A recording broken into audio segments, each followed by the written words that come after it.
하나님께서 우리에게 주시는 말씀 신약 성경 누가복음 3장 15절에서 22절까지 말씀입니다. 누가복음 3장 15절에서 22절까지 말씀, 하나님의 말씀 봉독할 때에 여러분 경청하십시오. 백성들이 바라고 기다림으로 모든 사람들이 요한을 혹 그리스도신가 심중에 생각하니, 요한이 모든 사람에게 대답하여 이르되 나는 물로 너희에게 세례를 베풀거니와 나보다 능력이 많으신 이가 오시나니 나는 그의 신발끈을 풀기도 감당하지 못하겠노라. 그는 성령과 불로 너희에게 세례를 베푸실 것이요 손에 키를 들고 자기의 타작마당을 정하게 하사 알곡은 모아 곳간에 들이고 죽정이는 꺼지지 않는 불에 태우시리라. 또 그 밖에 여러 가지로 권하여 백성에게 좋은 소식을 전하였으나 분봉왕 헤롯은 그의 동생의 아내 헤로디아의 일과 또 자기가 행한 모든 악한 일로 말미암아 요한에게 책망을 받고 그 위에 한 가지 악을 더하여 요한을 옥에 가두니라. 백성이 다 세례를 받을새 예수도 세례를 받으시고 기도하실 때에 하늘이 열리며 성령이 비둘기 같은 형체로 그의 위에 강림하시더니 하늘로부터 소리가 나기를 너는 내 사랑하는 아들이라 내가 너를 기뻐하노라 하시니라. 아멘. 이 말씀을 통하여 은혜 주실 줄 믿습니다. 아멘. 할렐루야. 아멘. 벌써 새해 두 번째 주일입니다. 1월 6일이 주연절이었기 때문에 오늘 원래 타이틀대로 그대로 따르면 주연절 후 첫째 주일인데 오늘 그렇게 부르지 않고 특별한 이름을 붙였어요. 오늘 주님 수세 주일입니다. 여러분 수세, 세례를 받으셨다는 뜻이죠. 예수님께서 세례 받으신 그 일을 기억하고 기념하는 주일입니다. 그래서 오늘 본문 말씀도 예수님께서 세례 받으시는 장면이 들어있는 누가복음의 말씀을 읽었어요. 사실 예수님께서 세례 받으시는 장면을 좀 더 구체적으로 적어놓은 복음서는 마태복음입니다. 오늘은 우리가 읽다가 중간에 들어간 부분, 헤롯 왕과 세례 요한의 관계에 관한 이야기가 좀 중간에 들어가 있는데요. 우리가 집중할 것은 15절부터 17절 그리고 21절과 22절입니다. 사람들이 세례 요한이 와서 하는 사역을 바라보니 저분이 메시아인가 하는 생각이 들었습니다. 그도 그럴 것이 절제된 생활을 했어요. 여러분 세례 요한은 어디서 살았습니까? 광야에서 메뚜기와 석청을 먹고 살았어요. 메뚜기는 단백질이고요. 석청은 로얄젤입니다. 좋은 걸 다 드셨어요.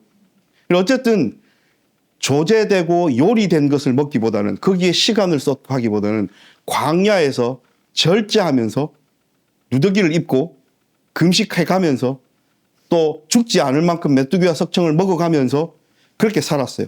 사람들 눈에 세례 요한이 어떻게 비춰졌을까요?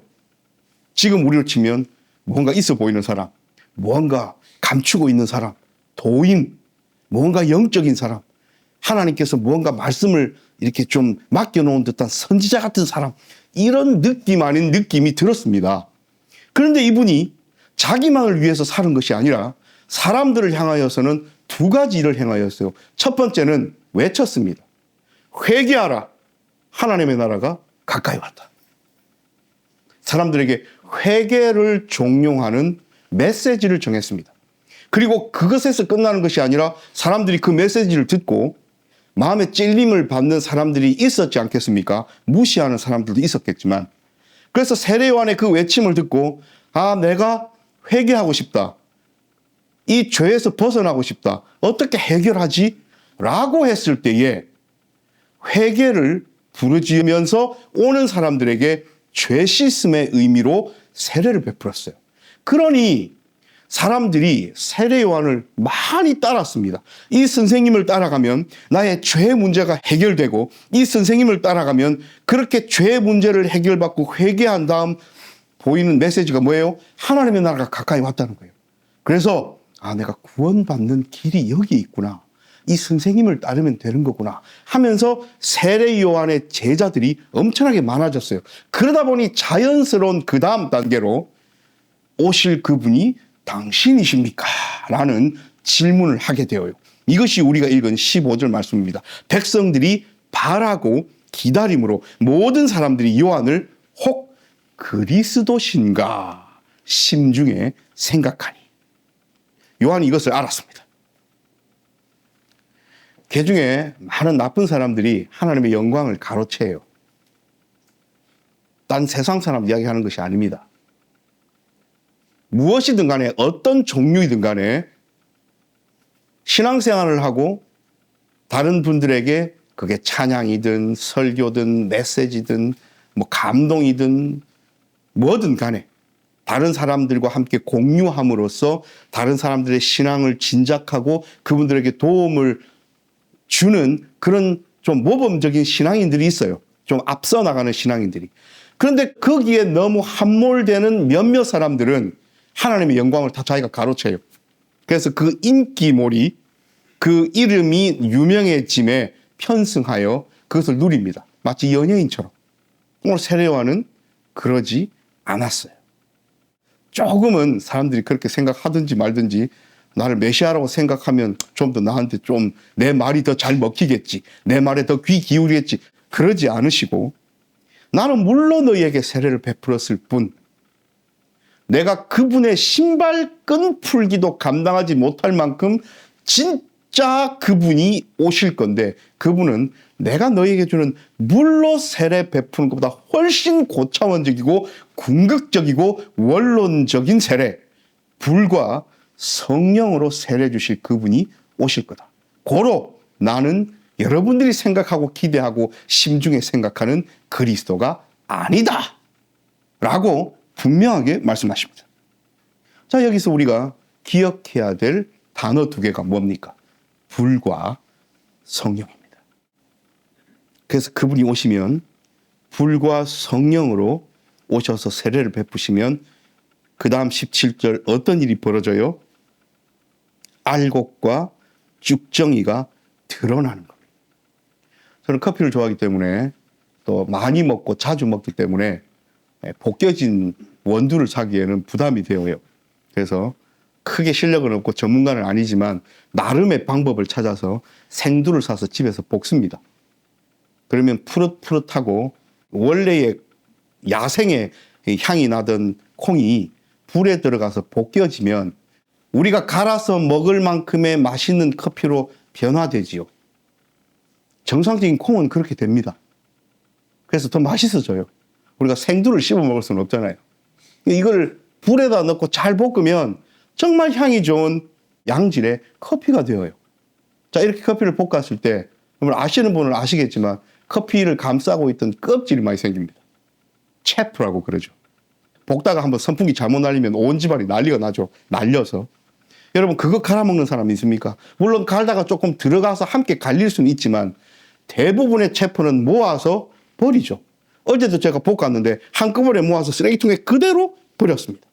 그리고 볶는 과정에서 많은 체프가 날리기도 하지만 만약에 우리가 이것을 후라이팬이나 이런 데 볶지 않고 그대로 불에 넣었다 생각해 보십시오.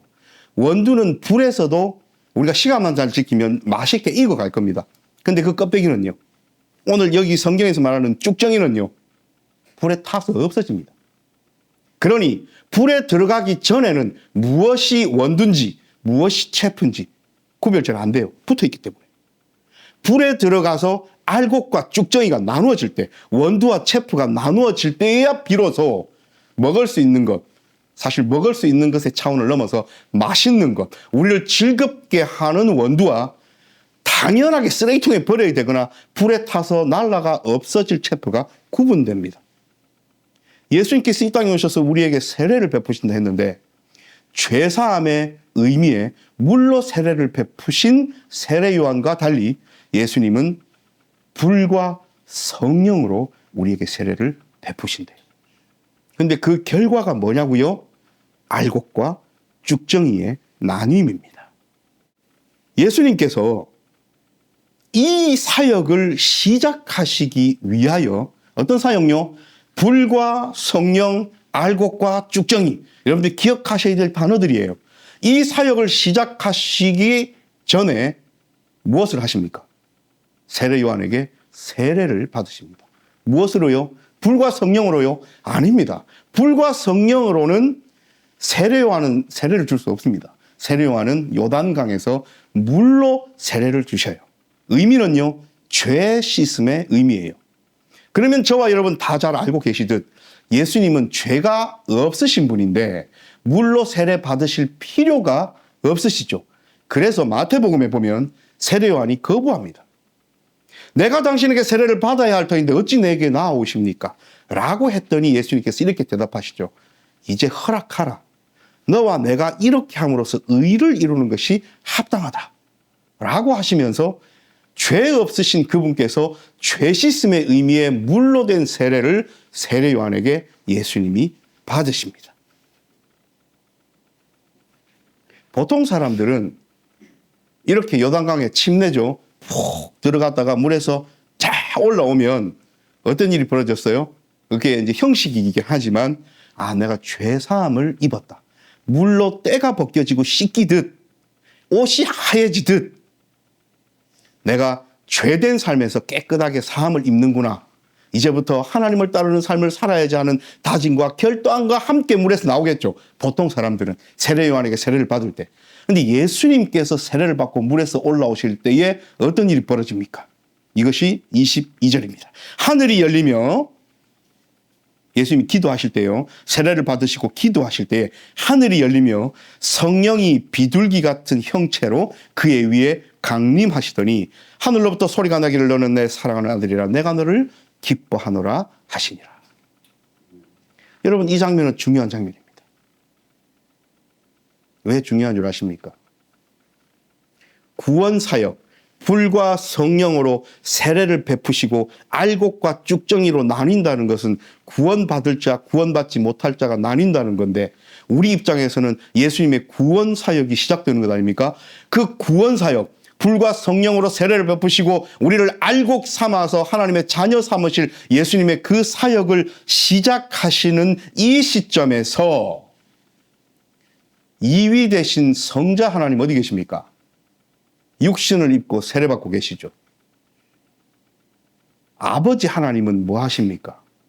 하늘 문을 열어서 그 당시에 세례받으려고 요단강가에 모여있는 모든 사람들에게 들리도록 이는 내 사랑하는 아들이라 내가 너를 기뻐하노라 하면서 이 육신을 입은 존재의 의미를 밝히십니다.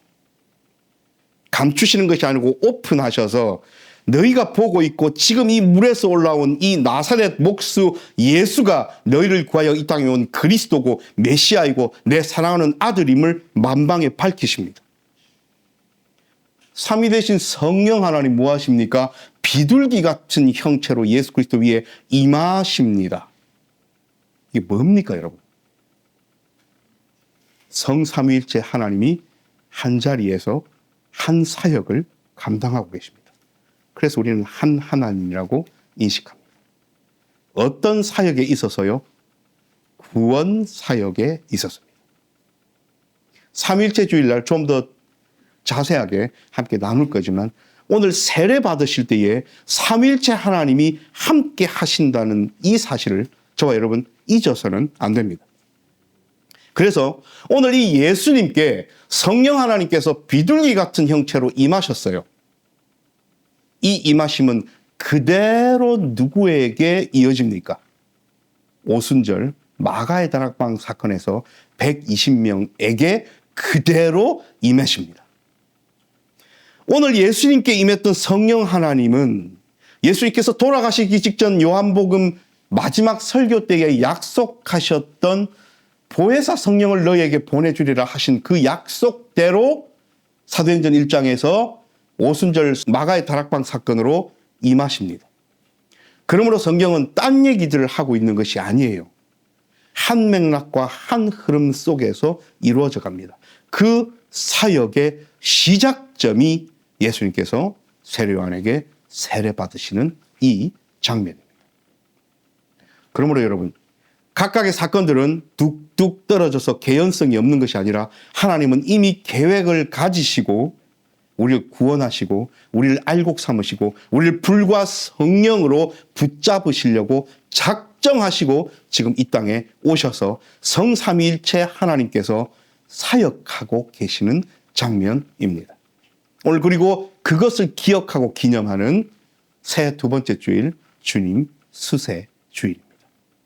그러므로 여러분, 예수님의 세례 받으심은 그저 멀리 2000년 전에 나사렛에 살았던 예수님이 세례 요한에게 요단강에서 세례 받으시는, 우리가 TV로 이렇게 지켜보는 그런 드라마 같은 사건이 아니에요.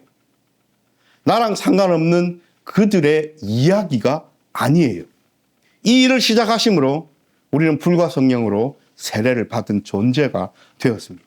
예수님께서 이 일을 시작하심으로 우리는 알곡의 삶을 살아갑니다. 예수님께서 이 일을 시작하심으로 우리는 쭉정이처럼 버려질 존재가 아니라는 확신 속에 살아갈 수 있습니다.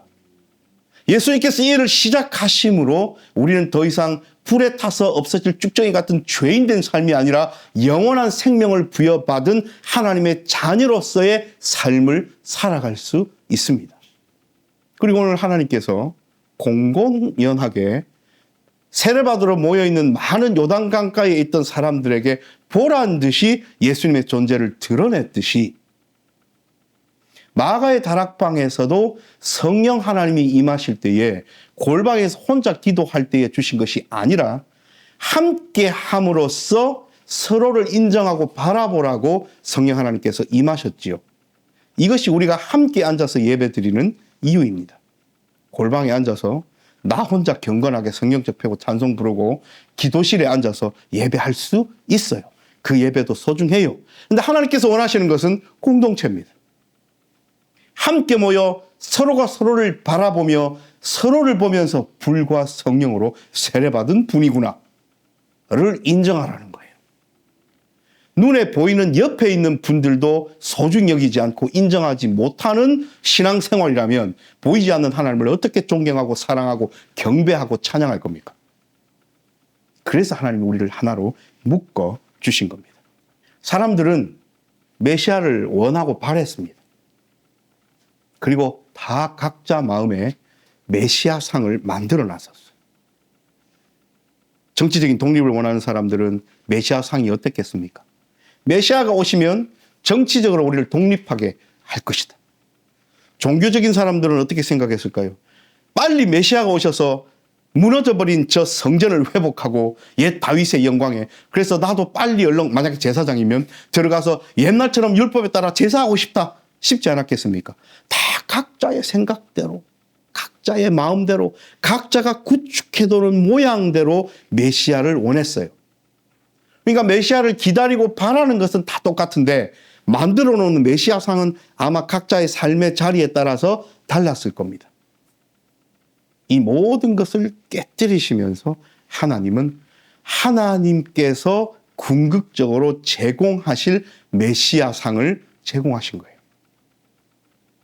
그 그리스도 메시아가 어떤 분입니까? 불과 성령으로 세례를 베푸시고 알곡과 죽정이를 나누실 그분. 그래서 정치적으로 원했던 것, 경제적으로 원했던 것, 사회적으로 원했던 것, 종교적으로 원했던 것, 안 그러면 자기 욕심대로 원했던 그런 메시아상 위에 궁극적인 하나님께서 허락하실 메시아는 이렇다라는 것을 보여주신 사건이 오늘 주님 수세 사건입니다. 사랑하는 여러분, 우리도 마음속에 하나님을 바라죠. 내 삶에 하나님께서 이렇게 다가오셔서 내 삶에 이렇게 해주셨으면 좋겠다라는 바람들이 우리의 삶에 다 있을 겁니다. 근데 그것은 궁극적으로 우리에게 허락하신 하나님의 불과 성령으로 우리의 삶을 지져주시고 태워주시고 맛있는 원두로 거듭나게 하신, 그래서 하나님의 귀한 것으로 삼아서 살게 하신 그 하나님의 뜻 안으로 들어가야 됩니다. 내 주장과 내가 원하는 것과 내가 구축해 놓은 하나님 상이 하나님께서 우리에게 다가오실 그 상을 덮어버린다면 우리는 성경에서 말씀하시는 하나님이 아닌 내가 만들어 놓은 어떤 하나님이라고 부를 수도 없는 무언가를 바라는 것일 수도 있어요. 그리고 성경은 그것을 뭐라고 합니까? 우상숭배라고 합니다. 그러므로 여러분, 하나님께서 우리에게 주시고자 하시는 것, 하나님께서 이렇게 메시아가 오셔서 이런 일과 사역을 감당하셨다고 알려주신 것을 제대로 캐치하고 그 하나님을 바라보면서 나아갈 수 있는 진정한 그리스도인, 이런 삶을 올 한 해 하나님은 바라고 계십니다. 저는 함께 세례받으러 나와서 이 사건을 목도했던 이름 모를 수많은 사람들을 한번 생각해 봅니다. 예수님께서 세례받으시고 하늘 문이 열리고 성령이 비둘기처럼 형체를 가지고 내려오시고 하늘에서는 이는 내 사랑하는 아들이요 기뻐하는 자리 내가 너를 기뻐하노라고 하나님의 음성이 들리는 그 장면을 바라볼 수 있었던 사람들, 그럴 기회를 얻었던 사람들은 어떤 사람들입니까? 만약에 우리가 그 자리에 있었어요. 요단강가에 뭐하러 모여 있었던 겁니까? 죄사함 받으려고 모여 있었던 겁니다. 왕궁에 있던 헤롯이 이 자리에 참석했겠어요? 힘들고 어려운 사람들 압제하는 위정자들이 이곳에 있었겠습니까? 율법을 지켜서 나는 죄가 없다라고 하는 교만한 종교 지도자들이 요단강가에 세례 요한에게 세례받으러 나왔겠습니까? 아닙니다. 삼일체 하나님을 경험하는 사람들은 죄사함을 받으려고, 하나님 앞에 나의 죄를 회개하려고 겸손한 마음으로, 가난한 마음으로 세례 요한 하나 바라보면서 나아왔던 사람들 아닙니까? 그거라도 잡으려고, 그 지푸라기라도 잡으려고. 근데 웬걸요? 그렇게 나아왔더니 누구를 만나는 놀라운 역사를 경험합니까? 메시아를 만나버리는 놀라운 역사를 경험합니다. 그러므로 하나님은 그런 사람들에게 오픈되어 있습니다. 하나님을 발견하고 하나님을 바라보고 하나님의 음성을 들을 수 있는 사람은 철저히 회개하는 사람, 자신을 하나님 앞에 내려놓는 사람, 겸손한 사람, 하나님 앞에 나의 모든 죄가와 어둠과 허물들을 내려놓고 나아오는 그 사람에게 하나님은 말씀하십니다. 하나님은 보여주십니다. 하나님은 드러내 주십니다. 그런 사람들에게 말씀은 계시하십니다. 그렇지 않고서는 눈이 있어도 보지 못하고 귀가 있어도 듣지 못하는 깜깜한 삶을 살아갈 수밖에 없습니다. 하나님이 제공하지 않으셔서 그렇다고요? 아니죠. 죄로 인하여 눈이 막히고 귀가 막혔기 때문입니다. 마치 요단강가에 교만한 자들이 참석치 않아서 세례받으신 예수 그리스도를 목도할 수 없었던 것과 같이 말입니다. 그러므로 여러분, 올 한 해는 하나님께 가까이 나아가는 우리 표 아닙니까? 하나님께 가까이 나아가는 우리의 삶을 살아갈 건데, 그러기 위해서는 나의 아집, 고집, 교만, 하나님보다 앞서는 생각들, 나의 주장들, 나의 죄가와 허물들, 죄인지도 모르고 살아가는 모든 것들을 하나님 말씀 앞에서 점검받고, 과연 나는 빛된 삶을 사는가, 어둠 가운데 여전히 살아가는가를 다시 한번 생각하여 하나님께로 나아가는 1년이 저와 여러분 되어야 하지 않겠습니까? 예수님께서는 우리를 그렇게 살게 하시려고 오늘 세례 받으셨어요. 그 사역을 감당하고 시작하시려고. 우리도 12일밖에 지나지 않은 새해 첫 시작에 있습니다. 우리는 무엇으로 시작하렵니까? 우리는 어떤 마음으로 시작하렵니까? 우리는 어떤 마음가짐과 결단과 헌신한 마음을 가지고 하나님께로 가까이 나아가랍니까? 욕심을 부리자면 2025년 한 해는 저와 여러분, 우리 반석이 빛된 교회가 예수 그리스도를 진짜로 만나는, 예수님의 사역 앞에, 예수님의 십자가 앞에, 예수님의 고난 앞에, 예수님의 내미시는 손 앞에, 예수님과 함께하는 나란히 쓴 동행함의 자리에 엠마오로 가는 두 제자가 예수님과 대화했던 것처럼 우리도 그렇게 예수님과 대화 나누며 친근하게 1년을 기쁜 마음으로, 풍성한 마음으로 살아가기를 간절히 바라봅니다. 여러분, 주신 이번 주 그리고 올 한 해 하나님께서는 누가 그렇게 겸손한 마음으로 요단강가로 나아오는가, 누가 그렇게 하나님을 간절히 사모하는 마음으로 하나님께로 가까이 나아오는가? 그래서 하나님께서 드러내 주신 삼일째 하나님을 바라보는 복을 누리는가? 바라보고 계십니다. 기도합니다.